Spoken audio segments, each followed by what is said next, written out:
Hi everyone, my name is Stephanie Benton. I'm excited to be here today with Summer of Renewal, talking about how to find joy when life doesn't go as planned.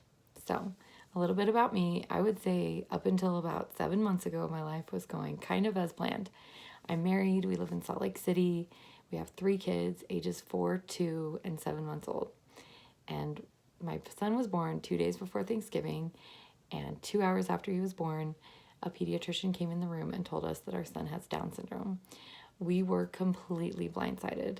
There was nothing in my pregnancy screenings to detect this. I had a normal pregnancy and a normal delivery, and quite frankly, we were holding him for 2 hours and had no idea that there was something different about him. So we spent the last 7 months processing this information, and I just have a couple things that I want to share with you today. And I know that my situation is unique. Everybody's life and situations are unique, but hopefully you can apply some of these to your own circumstances. So I have 3 tips for you today. The first one is to allow yourself to feel any emotion without regret or self-loathing. The last thing you need to feel when you feel bad is to feel bad about feeling bad.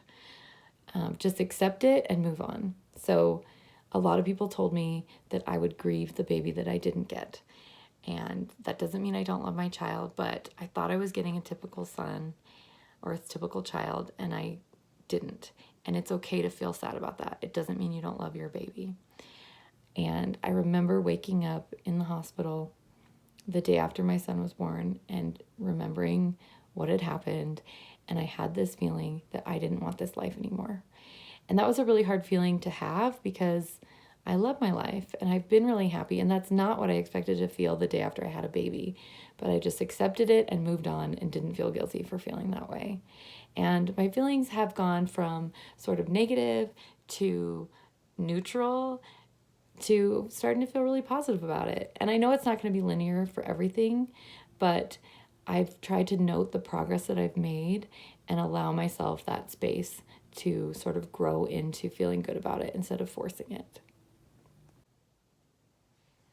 My second tip might seem contradictory to the first one, but I like to think of them as complementary, and it is to try and control your belief system. So I have just tried to hold on to this belief that this was meant to be, that my son was supposed to come to our family and that it's going to mean future happiness for us. And I just didn't know it yet. And I am trying to believe that the universe is conspiring for my good, because the alternative is believing that the universe is conspiring against me. And either belief doesn't change the reality of the situation, but that mindset is really powerful. And I think that that mindset can then impact your feelings. And instead of coercing your feelings, you're changing your belief, which is creating this really healthy environment for positive feelings to exist as well. You still with me? Okay. My third tip is to live in the present. And I know that's a little cliche to say these days, but let me explain how I've used it in my life. With my other children, I would hold them when they were babies and I would stare at them and wonder, what are they going to be like? What are they going to look like? What are they going to do? And those thoughts would really bring me a lot of joy. After my third child was born, that was kind of very scary. And I didn't know what he was going to be like. I didn't know how healthy he's going to be. I still don't. I still don't know how functional he's going to be.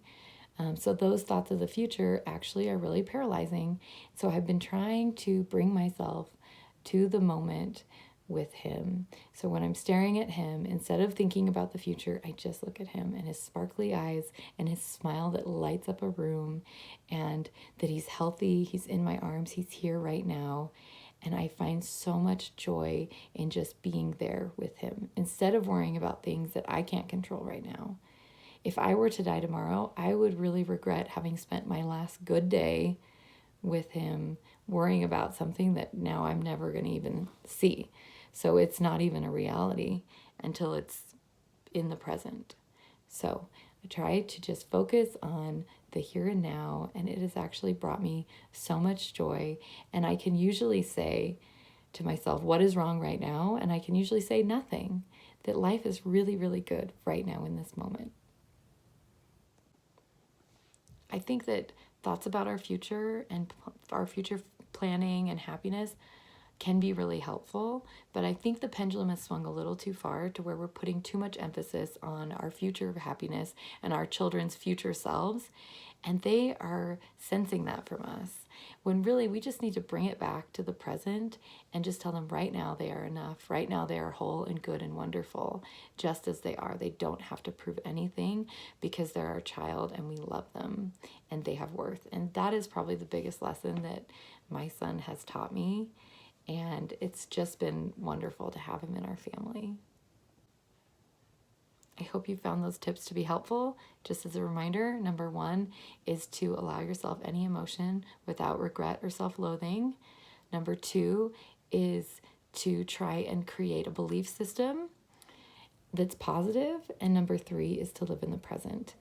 And I'd be happy to connect with anybody on Instagram. Please leave me messages.